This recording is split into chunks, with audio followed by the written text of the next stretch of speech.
রাত গভীর হয়েছে, মেঘাচ্ছন্ন আকাশে বিদ্যুৎ চমকাচ্ছে। রাহুল নির্জন রাস্তা দিয়ে বাড়ি ফিরেছিল। হঠাৎ সে রাস্তার পাশে একটি পরিত্যক্ত বাড়ি দেখতে পেল।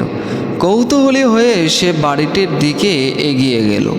দরজা খুলতেই ভিতর থেকে ঠান্ডা বাতাস আর গন্ধ ভেসে এলো। রাহুল ভিতরে পা রাখতেই দরজা নিজে থেকে বন্ধ হয়ে গেল। ভয়ে কাঁপতে কাঁপতে সে তাকিয়ে দেখল এক সাদা শাড়ি পরা মহিলা তাকে ঘুরে দেখছে।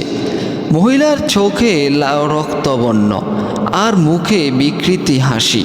রাহুল দৌড়াতে চেষ্টা করল, কিন্তু পা যেন মাটি থেকে উঠছে না।